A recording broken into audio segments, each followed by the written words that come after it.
ఇన్ని రోజులు మను తను ప్రేమించిన జెన్నీని మీరు వెతికిండే కానీ మిమ్మల్ని మోసం చేయాలని కాదు. అలా మోసం చేసేటోడే అయితే నీకోసం మీ అన్న చేతులు తన్నులు తినేటోడు కాదు. నువ్వు చనిపోతావని తెలిసి నిన్ను ఎట్లయినా కాపాడుకోవాలని డబ్బు కోసం రౌడీ దగ్గర జీవితాన్ని తాకట్టు పెట్టేవాడే కాదు.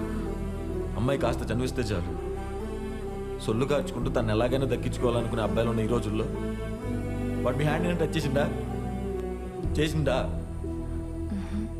వాడు ఏ అమ్మాయితో తప్పుగా బిహేవ్ చేయలేదు. జెన్నీని మరిపించే ప్రేమను వెతకడం తప్ప. వాడు చేసే తప్పని తెలుసు కానీ తప్పదు. ఎందుకంటే జెన్నీ దూరమైనప్పుడు వాడు పట్ట బాధ అంతా ఎంత కాదు. వాడి ఏడుపు దేవుడికి వినిపించేంత, మనుషులకు అర్థం కానంత. కనీసం మీరైనా అర్థం చేసుకోండి. ఇంకా వాడు చేసిన మీకు తప్పు అనిపిస్తే వాడి తరపున నేను క్షమాపణ అడుగుతున్నాను. క్షమించండి.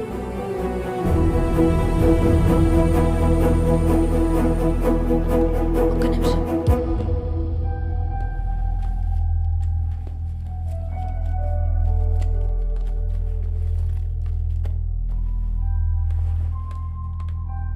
సారీ.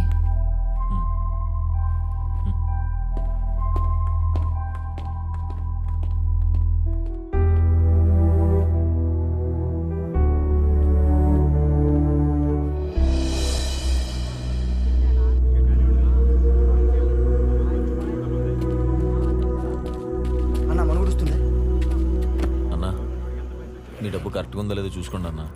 అవసరానికి నా మీ డబ్బు ఇచ్చినందుకు థ్యాంక్స్ అన్న. మనం మీ దగ్గర పనిచేయడం అన్న. వాడిని రౌడీగా చూడటం నాకు ఇష్టం లేదు. సారీ అన్న.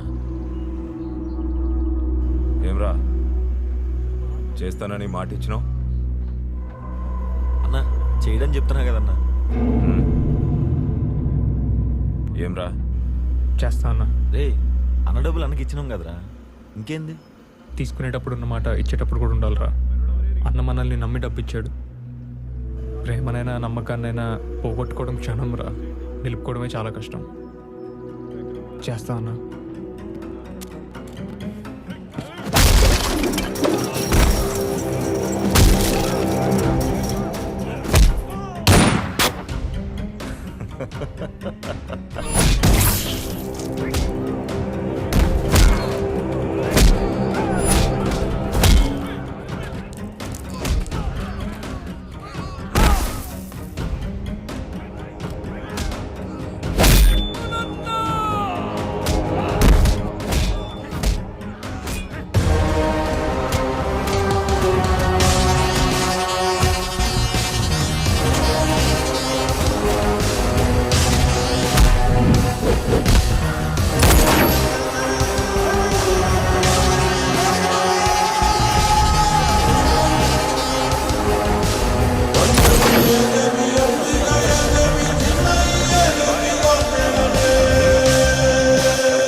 మను, ఐఎమ్ రియలీ సారీ. ప్లీజ్. మళ్ళీ రిపీట్ అయిందో?